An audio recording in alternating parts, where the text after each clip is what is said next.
저희들이 팔복을 끝내고요.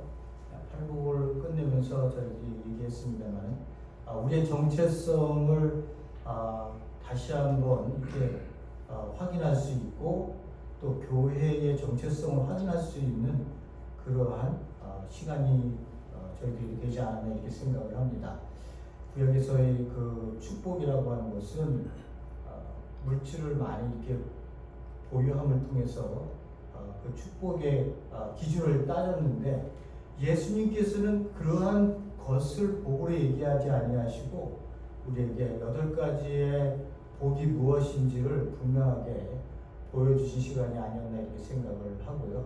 또 우리 사랑하는 성도님들과 교회가 다시 한번 교회에 대한 그 정체성을 바로 갖고 또 내가 어떻게 살아야 되는지를 알 수 있는 그런 시간이 되었을 줄로 믿습니다. 오늘은 그 팔복을 넘어서 이제 다음에 소금과 빛 그 부분이 나옵니다만은, 저희들이 이 예수님과 율법에 대한 부분을 먼저 확인하고 난 다음에 저희들이 다시 한 4시간에 걸쳐서 저희들이 이거 시간을 가질 것 같습니다. 율법과 예수님의 관계를 바로 설정해 놓지 않으면 계속해서, 여러분들은 잘 모르시겠습니다만, 계속해서 저에게도 이렇게 전달되어지는 이단적인 유인물, 페이퍼가 이렇게 만들어서 주는 것들이 저희들이 있습니다. 저는 알고 있으니까 괜찮습니다만, 성도님들 중에서도 누가 이단 그러한 율법을 들고 와갖고 오늘날도 이렇게 우리에게 강요하고 꼭 지켜야 된다라고 하는 이러한 사람들에게 우리가 현혹되지 않기 위해서 예수님은 율법에 대해서, 구약에 대해서 어떻게 이렇게 말씀을 하고 계시는가, 관계성을 설정하는 거거든요. 굉장히 중요합니다.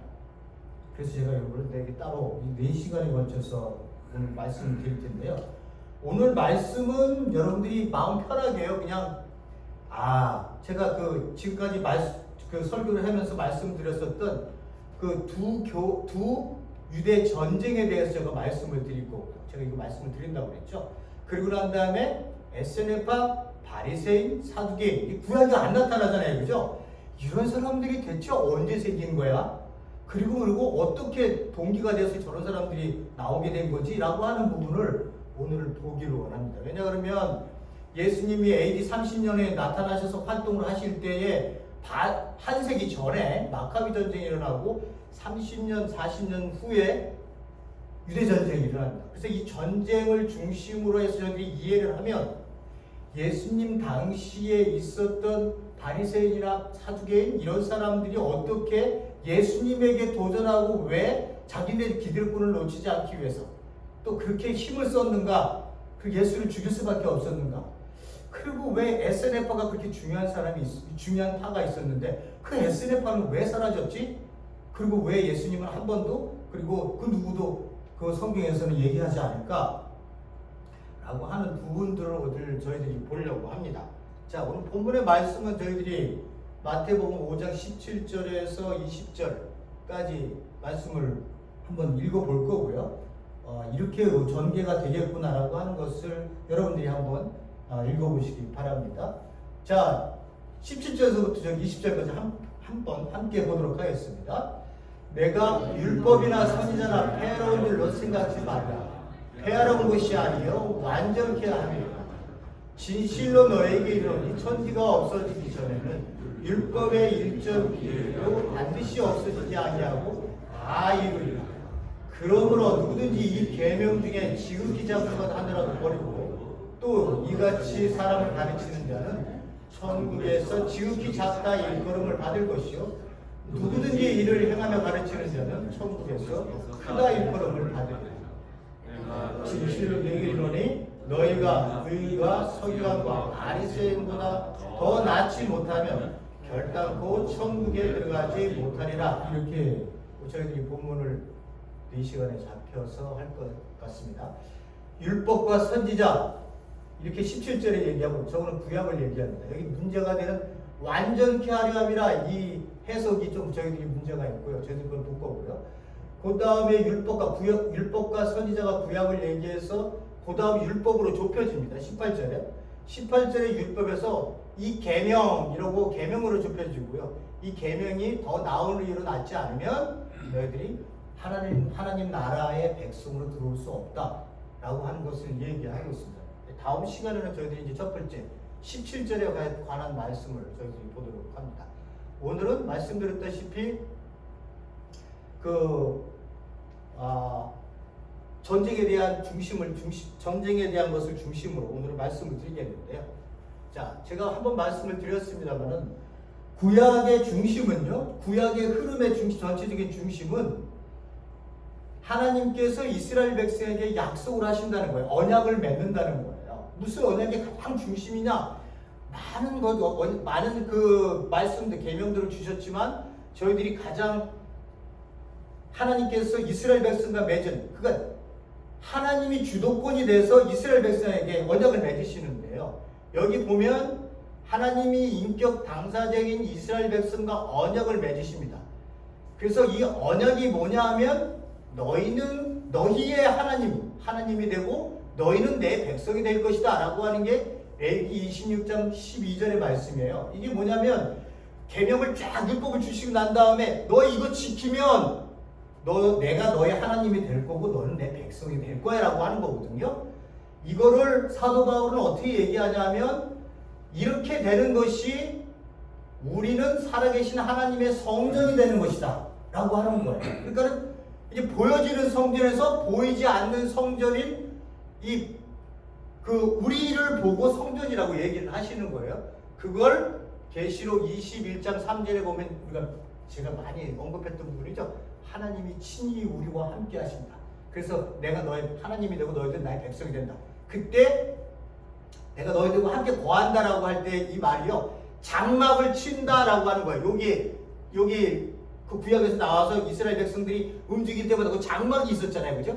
거기에 하나님이 계셨던 것처럼 내가 너희들 가운데 이제 장막을 치겠다 이렇게 얘기함으로 계시록이 끝을 납니다. 그러니까 언약을 맺으셔서 내가 이러한 너의 하나님이 되고 넌 내 백성이 될 거야. 내가 그걸 이끌 거야.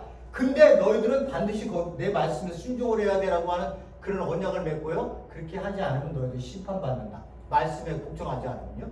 그래서 그들에게 내 백성이라면 내가 너희들에게 율법을 준다. 근데 그 율법을 니네들에게 이 율법은 언약 백성으로 살아갈 수 있는 그러한 율법으로 법을 주는데 그것을 너희들이 지키면 그것은 그 율법은 언약 백성의 삶의 규범이 되는 것이고요. 니네들의 정체성이 된다는 거예요.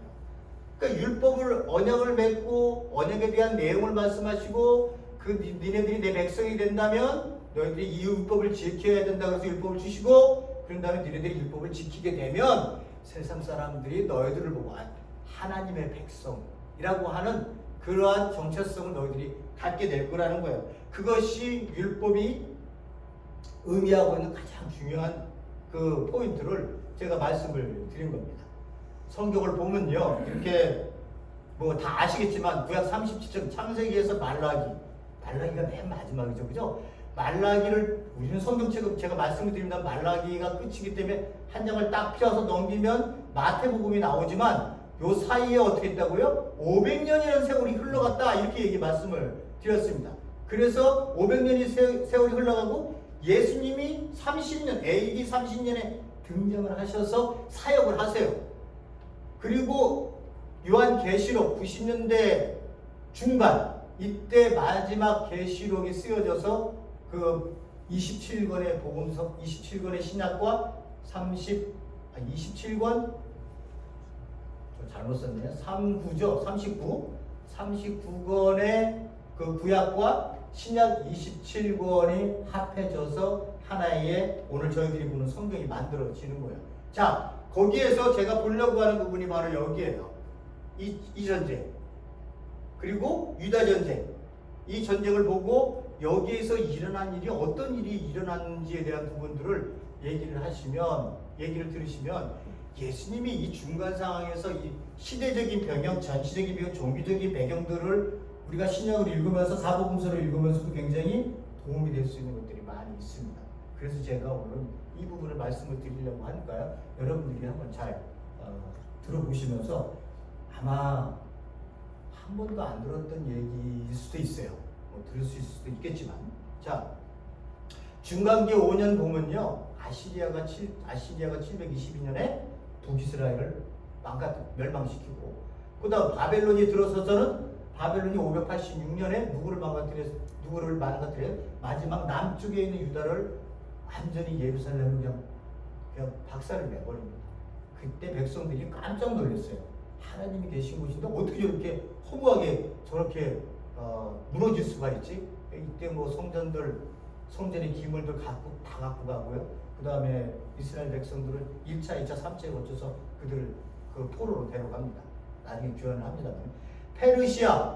이 페르시아가 그 다음에 제국으로 들었습니다. 그때 이제 고레스 칙령이 1차, 2차, 3차에 거쳐서 포로 귀환을 할 수 있는 고레스 왕의 명령이 여기 때 200년 동안 이제 이 사람들이 제국이 다스리고, 그 다음 그리스가 등장을 하죠. 알렉산더 대왕이 330년에 등장을 해서 또 이 앞에 제국들을 이렇게 무너뜨리고 쓰게 됩니다. 자, 여기서 그리스가 이렇게 들어섰을 때 가장 중요한 게 이 마카비 전쟁입니다. 마카비 형제들이 일으켰었던 전쟁인데요. 그 전쟁이 167년에서 164년에 이 전쟁을 치릅니다.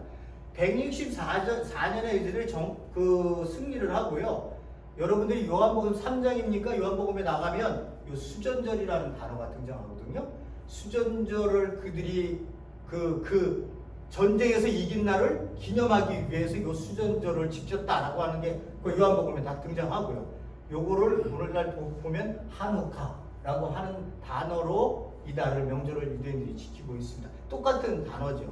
자, 거기에서 이제 제가 그 역사의 요 부분부터 이제 이야기를 함께 한번 나눠볼 텐데요. 제가 이제 그 왕국 얘기를 하면 여러분들이 어려울 테니까 제가 딱 한마디 하면 그냥 그런가 보다 생각하고 외우지 마세요. 제가 그냥 그 얘기는 해야 되니까 어쩔 수 없이 해야 되니까 하는데요. 기억하셔야 될게요. BC 175년경에 이스라엘을 다스리고 있었던, 유대인들을 다스리고 있었던 셀루쿠스 왕조라고 하는데, 왕조의 왕의 안티오쿠스 4세라는 자가 등장을 합니다. 그러니까 그 전까지만 해도 이스라엘을 다스렸지만 그렇게 헬레니즘 문화가 그렇게 심하게 막 강요하거나 그러지 않았는데, 이 안티오쿠스 4세가 딱 들어서면서 엄청난 박해를 들어옵니다. 그 박해 속에서 이스라엘 백성들이 그래도 자기들이 가지고 있었던 이 율법을 지키기 위해서 엄청난 노력을 많이 해요. 그 전까지만 해도 그래도 좀 덜 그 압박이 있었는데, 이 왕이 들어서면서부터 엄청난 압박이 들어오기 시작합니다. 그러던 상황에 대제사장은 항상 사독계열에서 내려왔습니다. 근데 사독계열의 마지막이 누구냐면 야손이라고 하는 사람인데요. 이 야손이라는 대제사장이 그 왕한테 그 뇌물을 주면서 친헬레니즘인 문화를 모두 그냥 조건 없이 막 받아들이기 시작합니다. 이 받아들이기 시작하는데, 그러니까 이게 예루살렘이에요. 예루살렘에 원형 경기장도 생기고, 그 다음 짐나지움도 생기고, 헬레니즘 건물이 막 세워지기를 시작해요. 그러니까 그걸 보는 유대인들이 얼마나 심각했겠어요, 그죠? 그러니까 그 당시 분위기를 얘기한 그 유도문헌에 보면요, 제사장들이 예배를 드리는 것보다도 올림픽 경기 같은 운동 경기를 관람하는 걸 더 좋아했대요. 그리고 귀족들은 자기 자녀들을 회당이나 성전에 보내서 율법을 가르치는 것보다도 그 현대식 짐나지움, 그 헬레니즘 문화 속에서 만들어진 그 짐나지움이라고 하는 것에서 교육을 시키는 것을 더 선호를 했답니다. 더 열정적으로 가르쳤대요. 그리고 그 원형 경기장에서는 그리스인들이 그 경기를 하잖아요. 그죠? 종교제전이죠. 올림푸스 신전에 대한 종교제전인데, 이때 그 사람들은요, 운동 경기를 할 때 남성들이 나오는데 남성들이 옷을 하나도 안 입고 나체로 그 운동 경기를 했습니다. 근데 이게 예루살렘에서도 원형 경기장이 만들어지니까 경기를 하는데 히브리인들이, 그 유대인들이 경기에 나서는데 다 발가벗고 나오는 거예요. 옷을 하나도 안 입고 나와요. 하나도 안 입고 나오면서 이 경기를 하니까 여러분들 다 아시다시피 막 눈에 띄는 부분이 있잖아요. 뭐예요? 남자들이 다 할렐루야거든요. 그 유대인들은요. 그러니까 그렇지 않은 사람들은 아는 사람들은 이방인들이고. 그래서 이 경기를 할 때 이 경기에 나선 유대인들이요 부끄러움을 느꼈다. 내가 이 할례를 했다는 것에 대해서. 그래갖고 그거를 재건하기 위한 표피를 재건하는 수술이 그때 굉장히 유행이 됐을 정도로 자기가 할례를 받았다는 것에서 옛날에는 유대인으로 당당하게 이방 민족과 거리를 둘 수밖에 없었던 이 표식이었는데 이게 헬레니즘 문화가 들어와 버리니까 그들이 부끄러워서 경기에 나갈 때마다 나가기 전에 이 수술을 했. 이게 가능한지 저는 잘 모르겠습니다만 어쨌든 그 정도로 헬레니즘 문화가 온 이 이스라엘 전체를 뒤덮고 있을 그러한 당시의 상황을 유대문화는 이렇게 얘기를 하고 있습니다. 여기서부터 몇 년이 지나서요. 그 압박에 의해서 마카비 전쟁이 일어납니다. 제가 마카비 전쟁이 어떻게 일어났는지 한번 말씀을 드려볼게요. 안티오쿠스 왕이 들어서면서부터 문제가 됐다고 그랬잖아요. 자, 이 뭐라고 얘기하냐면요. 마카비상 2장서부터 2장 15절에 보면 제가 말씀을 드려볼게요. 안티오쿠스 왕은 유대인들에게 배교를 강요하고, 그러니까 니네들 유대 율법 지키지 말라는 거예요. 배교를 강요하고 이교 제사를 드리게 하려고 자기 부하들을 데무인시라고 하는 곳으로 보냈습니다. 그 많은 이스라엘 백성들이 거기에 굴복해서요, 전부 다 그 이교 제사에 자기들이 따라서 제사를 드리곤 했는데, 이 왕의 부하들이 마따디아라고 하는 사람이 그때 제사장으로 있었는데, 이 사람에게 그렇게 얘기를 하는 겁니다. 야, 너 우리가 얘기하는 이 이교 제사, 니네들 하는 그 율법에 따른 그 모든 제사들을 없애버리고 왕이 니네들을 그렇게 하지 못하도록 한다. 안식일도 폐하고 율법도 불태워버리고 할례도 못하게 하고 하는 그러한 정책을 들고 와서는 그렇게 얘기를 하는 거예요. 저기 마따디아한테 너 지키지 마. 우리 걸 지켜. 그러면 너와 너 형제들 그 왕께서 너희들에게 금과 은과 너희들에게 부유한 명예와 명성을 얻을 수 있는 그런 것들을 너한테 줄 거야. 이렇게 얘기를 했습니다. 그러자 마따디아가 이렇게 얘기합니다. 왕의 영토 안에 사는 모든 이방인이 왕명에 굴복하여 각기 조상들과 종교를 버리고 그를 따르기로 작정했다 할지라도 나와 내 아들들과 형제들은 우리 조상들이 맺은 언약을 끝까지 지킬 결심이요, 우리는 하늘이 주신 율법과 규칙을 절대 버릴 수 없어. 우리는 왕의 명령을 따를 수 없을 뿐더러 우리의 종교를 단 한치도 양보할 수 없어. 이렇게 딱 그 앞에서 얘기를 합니다. 죽음을 각오한 거죠.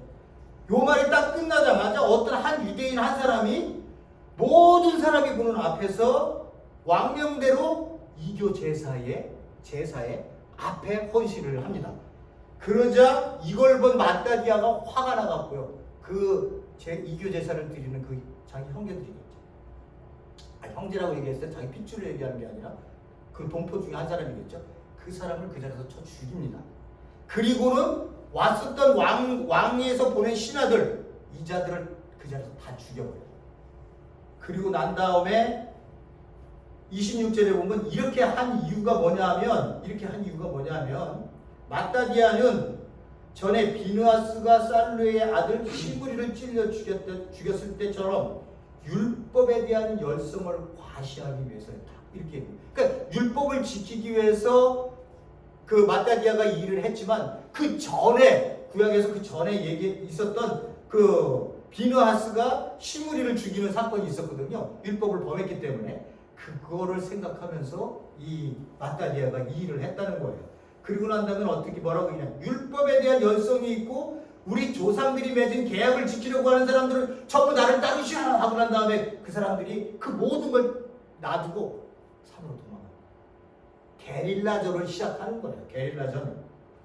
그래서 제가 한번 말씀을 드렸죠. 그래갖고 게릴라전이 시작해갖고 전부 이제 백성들이 이제 그 뜻을 따르는 백성들이 어디로 들어간다고요? 산으로 들어갔는데 안식일에 전쟁을 그 전쟁을 해야 되는데 안식일에 전쟁을 못하니까 그 속에 그 동굴 속에 숨어 있다가 어떻게 해요? 그 왕조의 그 군사들이 와갖고는 너희들 나와 살려줄게 나와 이렇게 얘기했는데 우리는 뭐라고 했냐? 왕명에 굴복해서 안식일을 더럽힐 수 없습니다. 우리는 나가지 않을 것입니다. 그랬더니 바로 그냥 즉시 공격을 해갖고 그냥 그 자리에서 1000명이 그대로 죽고 그냥 죽습니다. 돌도 던지지도 않았어요. 안식일이기 때문에 제가 안식일에 뭘 하지 않아서 해서 안 되는 일들을 얘기했잖아요. 전쟁을 하죠. 그러니까 이렇게 1000명이 죽고 나니까 마따디아나 그 함께 있었던 동조했던 사람들이 뭐라고 생각했냐 그러면 이렇게 해서는 안 되겠구나. 그리고 뭐라고 얘기하냐면 그 사람들이 이 안식일에 우리가 먼저 전쟁을 안 하지만 저 사람들이 저 군사들이 우리를 치러 들어오면 그때는 방어를 하면서 우리가 싸워야겠다. 그렇지 않으면 우리 모두가 멸살당한다. 이렇게 생각을 하고 그때부터 싸움을 시작했습니다. 근데 이 게릴라전이 그 그리스의 그 군대를 이길 수 있겠어요? 근데 초자연적으로 그들은 전쟁할 때마다 다 격파시킨다. 그래서 그들은 어떻게 생각했냐? 하나님이 우리와 함께 하셔서 지금 개입하고 계시는구나. 이렇게 생각을 했어요. 그래서 마카비 전쟁이 이렇게 해서 발달이 돼서 전쟁이 일어난 거예요. 한 3년을 전쟁을 했습니다. 자, 이렇게 마카비 명형제들이 들어서서 이렇게 하고 있었을 때 그들이 어느 왕조냐면 하스몬 왕조예요. 그냥 흘려 들으십시오. 하스몬 왕조였는데 하시딤이라고 하는 존재들이 등장을 합니다. 하시딤이라는 존재가 등장하는 게 아까 뭐라고 말씀드렸어요? 제가 그거 빼먹었는데 마카비 전쟁이 일어나기 전에 막 이스라엘의 헬레니즘의 모든 것이 막 사람들이 그 열정적으로 들어갔었다고 얘기했잖아요. 그때 이걸 보고 있었던 경건한 그 사독계열의 의회교사라고 하는 사람들을 중심으로 이제 더 이상은 우리는 안 되겠구나.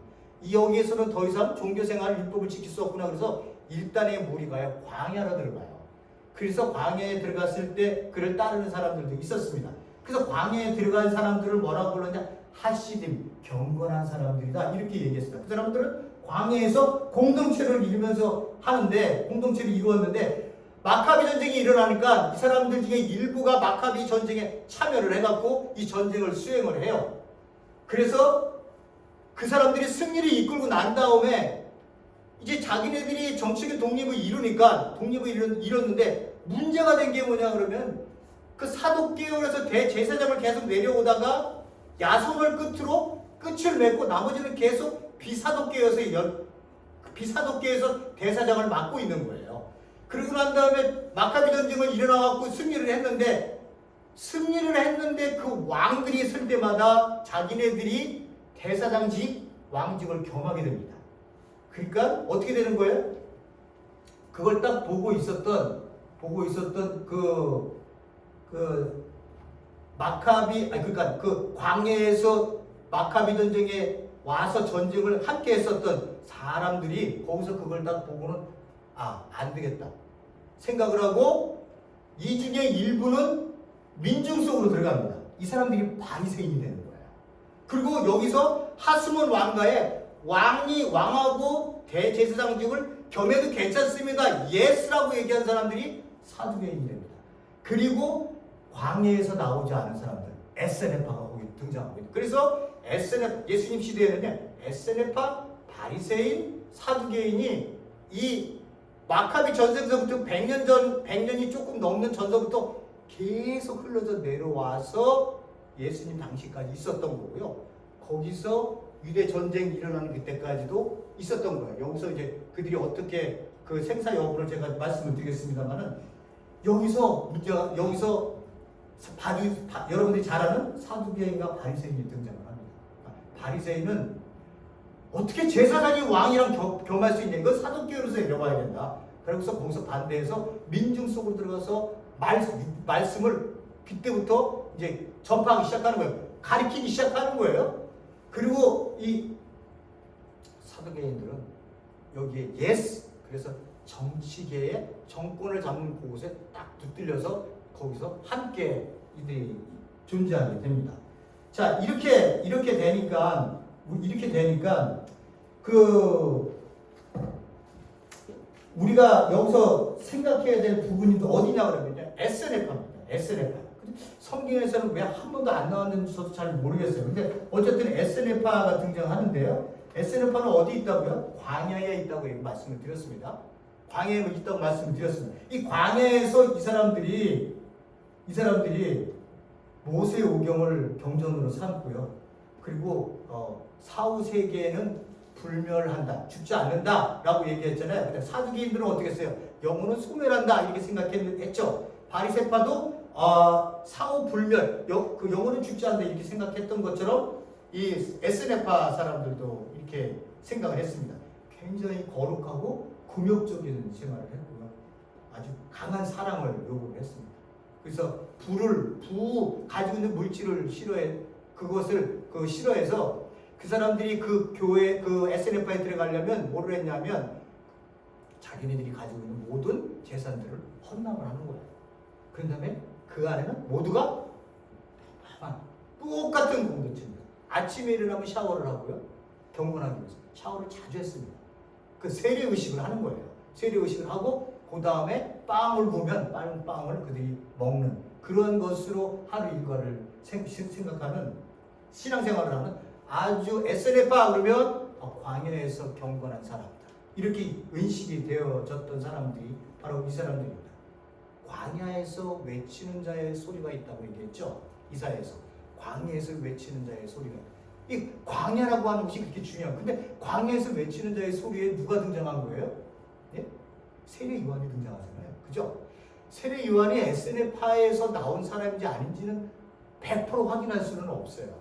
그렇지만 그가 한 행위를 보면 SNF파의 영향을 받았다고 하는 그러한 기록들과 또는 그 모습들을 볼 수 있는데요. 어떻게 성경에서 보면 그렇게 얘기하죠. 자 보세요. 선지자 이사야 말로 말씀하신 자라 일거르되 광야에서 외치는 자의 소리가 있어 가로되 너희는 주의 길을 예비하라 그의 적경을 평당케 하라. 4절에 요한은 약대 털옷을 입고 허리에 가죽띠를 띠고 음식은 메뚜기와 석청을 먹었다. 석청은 이거 꿀이죠. 이때에 예루살렘과 온 유대와 요단강 사방에서 다 그에게 나오매 자기들의 죄를 자복하고 요단강에서 그에게 세례를 받더니 많은 바리새인과 사두개인이 세례를 베푸는데 오는 것을 보고 이르시되 독사의 자식들아 누가 너희를 가르쳐 임박한 진노를 피하려 하더냐 이렇게 얘기를 하고 있습니다. 세례 요한이 세례를 준다. 이게 구약에서 있었던 일이 아니거든요. 구약에서는 없었던 일입니다. 근데 요한이 강에서 사람들에게 세례를 주기 시작해요. 세례는 어디에서 줬다고요? SNF파에서 줬었던 거거든요. 그런 거를 보고 세례 요한이 거기서 온 게 아닌가 이렇게 이제 학자들은 생각을 하는 거예요. 여기 보세요. 바리새인과 사두개인들이 왔다고 얘기해요. 광야에서 외치는 자의 소리가 세례 요한 같은 자가 여기서 약간 털옷 입고 별 볼품 것도 없는데 왜 이 바리새인과 사두개인들이 요한에게 왔겠어요? 네? 그리고는 왜 세례를 받겠어요? 이유가 있는 거잖아요. 그죠? 광야에서 외치는 자의 소리가 그러니까 그 당시에도 이 엄청난 파워의 울림이 있을 거라고 하는 것을 사람들이 기대를 했었던 거예요. 예수님도 어떻게 하세요? 광야에서 시험을 받으시고요. 빈들은 광야예요. 광야에서 5,000명을 먹이시는 사역도 이렇게 하고 계십니다. 광야에서 시험 받을 때도 그 사람들이 그 사단이 얘기한 게요.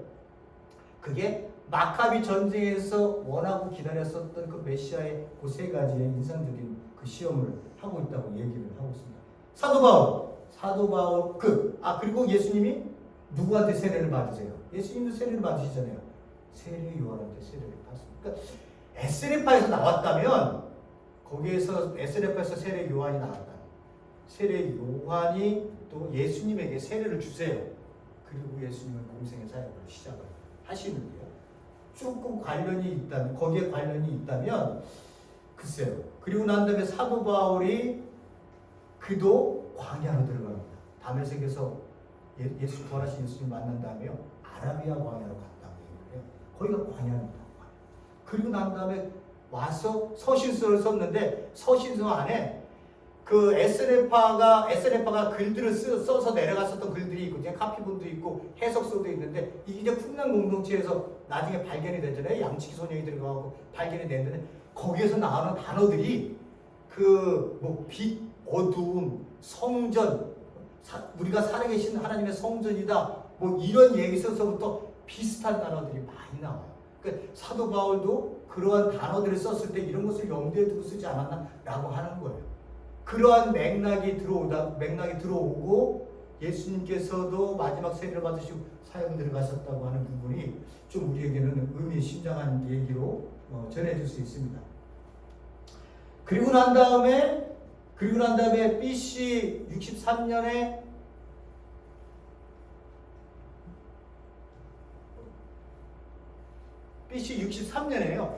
아직 예수님 등장하기 여기에 BC 63년에 로마가 그리스를 접수합니다.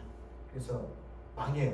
그러니까 그러니까 마카비 전쟁을 해갖고 독립을 이렇게 이루었는데 한 100년 동안은 독립을 이루거든요. 자기네들이 지탱을 못해서 로마에 요청을 합니다. 우리 이 분쟁이 생겼는데 이것을 조정해 주세요. 그랬더니 로마 폼페이 장군이 63년에 와서 그냥 먹어버려요. 그래서 다시 로마 제국의 지배를 받게 됩니다. 그렇게 해서 예수님까지 오는 거예요. AD 30 예수님까지 등장을 하는 거예요. 그러니까 그 광경을 아무래도 여기 배경이 여기에 들어갈 수밖에 없죠. 그 다음에 유대전쟁이 일어나는데 유대전쟁 이제 전쟁을 얘기하고 제가 끝을 맺도록 하겠습니다. 유대전쟁이 일어나는데요. 예수님이 이렇게 하시고 돌아가시잖아요. 그죠? 예수님이 공생일 하시고 이제 승천하시고 난 다음에 30년에서 36년에서 40년 동안 있다가 나중에 열심당원을 중심으로 해갖고 유대전쟁이 66년에 시작이 됩니다. 이때도 율법을 우리가 지키기 위해서 저희들이 율법을 지킴을 통해서 이 예루살렘 성전을 회복해야겠다고 하는 이 강한 의지들이 이스라엘 백성들에게 있었습니다. 그래서 열심당원을 중심으로 로마 수비대를 먼저 쳤어요. 그랬더니 로마 수비대가 정말로 그들에게 그 유대인들에게 혁명대에게 그들이 아주 그냥 박살이 나서 예루살렘 성전을 중심으로 그들이 본물을 삼고 이제 본격적인 유대 전쟁을 시작하게 됩니다. 이때 로마에서 그 밑에서는 바스페시안 몰라도 됩니다. 그냥 얘가 얘기를 하려고 바스페시안이라는 장군이 밑에서 치고 올라가고요. 이 위에서는 그의 아들인 티투스라고 하는 그 장군이 위에서 내려쳐서 지금 양쪽을 협공하려고 준비를 하고 있습니다. 네로가 그때 황제였었는데 네로 황제가 갑자기 죽는 거예요. 지금 66년에서 70년 4년 동안의 전쟁을 준비하잖아요. 그까짓 거 로마가 그 예루살렘 하나를 정복을 못해서 4년이나 걸리나? 근데 이유가 있었다는 거죠. 왜 4년 동안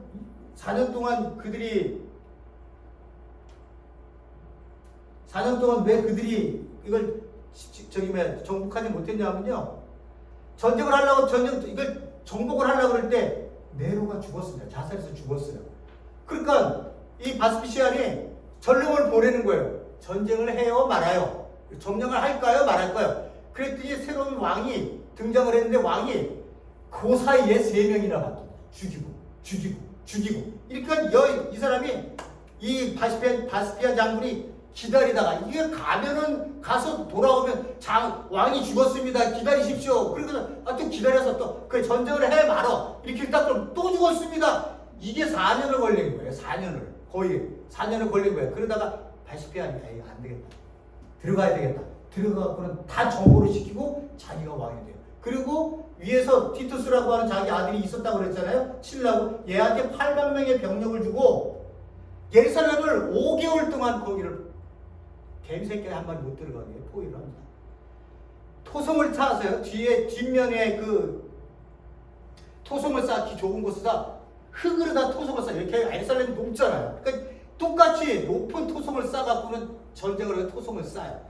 그러고 난 다음에 전쟁을 해서 점령을 했는데 들어가고 보니까 제가 뭐라 그랬어요? 갓난아기가 없었다 이렇게 말씀드렸잖아요.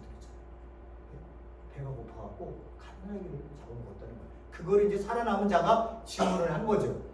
그래서 예루살렘이 그때 이 유대 전쟁으로 110만 명이 죽고 9만 7천 명이 포로로 살려가서 그 개선문에 그 디도 장군과 함께 그들을 끌고 가면서 그들을 그 개선문 그 우리의 전리품이라고 백성들 앞에 환호를 받으면서 데려가고서는 전 세계에 노예를 팔아버려요.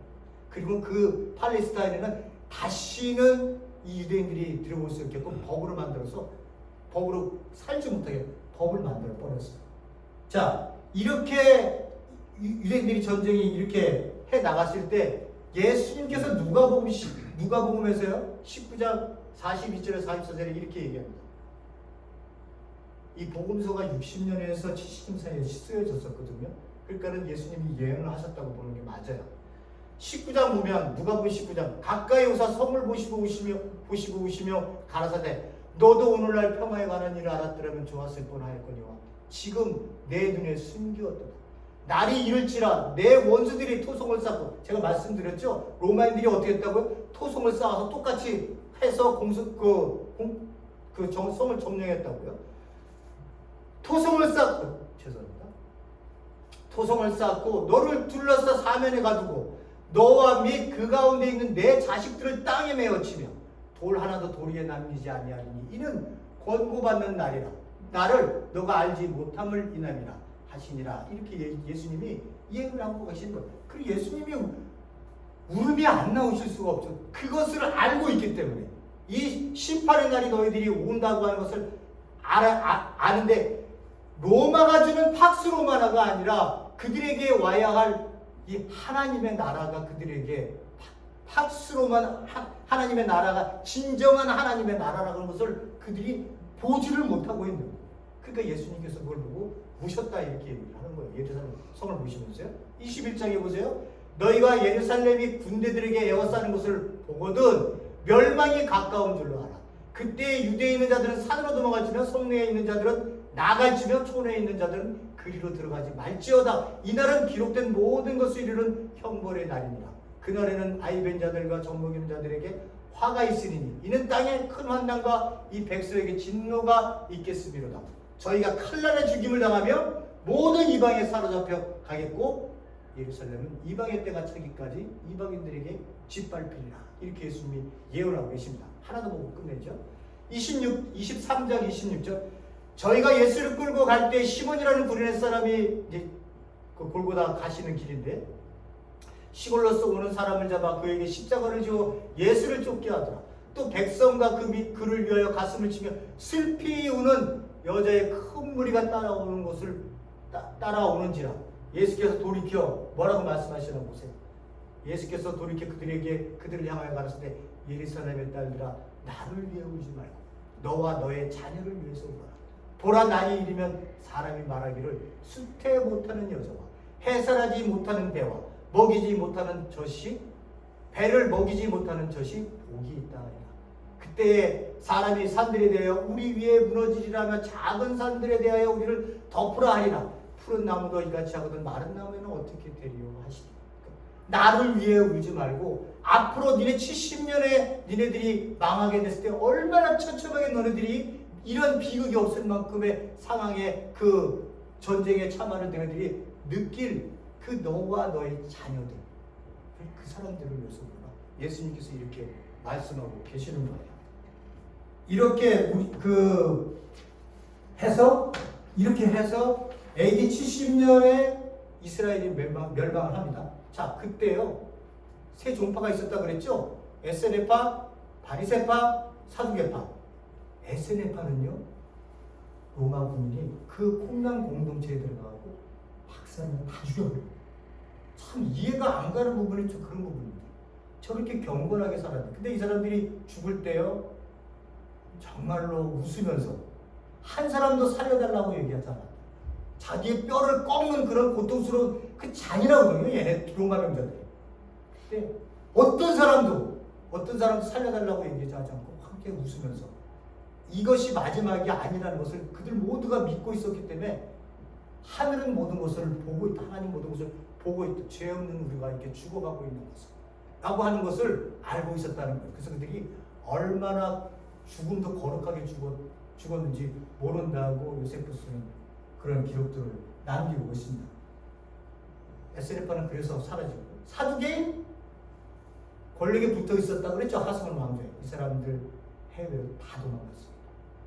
바리새인들, 이 사람들 생명 유지하기 위해서 바리새인들 전부 모아서 AD 90년에 그들이 양리와 회의를 갖고 여기서 바리새인이라는 명칭은 사라지고 이제는 랍비 체계로, 선생이라는 체계로 둔갑을 합니다. 그때 39권 구약이 딱 형성이 돼요. 그때. 그래서 그 나머지 것들은 많이 있었거든요. 외경도 있고 위경도 있고 여러 가지 문헌도 있고 그건 다 히브리 글자로 쓰여져 있었지 않았기 때문에, 헬라 문자로 써있기 때문에 그 정경으로 인정하지 않고요. 히브리 문자로 써 있었던 39권만 그들이 이렇게 딱 붙들고 정경을 삼고 그때 결정을 하게 돼서 그들은 랍비 체제로 지금까지 이어오고 있는 거예요. 지금까지 이어오고 있는 거예요. 그 굉장히 변신을 많이 하는 거죠. 탈무드, 미슈나 이러한 자료들이 그 사람들이 이 39권의 율법 말고 우리가 어떻게 하나님의 율법을 잘 지켜야지, 그런 것을 율법이나 전통의 것들을 적어온 거예요. 그러니까 그런 것들도 우리가 읽으면 굉장히 이해를 할 수 있는, 이스라엘이 이해할 수 있는. 캐톨릭에서는 외경 같은 것들을 그들이 제2의 정경이라고 해서 이해를 있잖아요. 그죠? 거기에서 좀 더 많은 것을 풍부하게 자기들이 그 성경을 해석할 수 있는 그런 풍부한 것들을 예수님의 상황이나 뭐 이런 것도 알아내기 위해서 그들이 인정하고 있는 겁니다.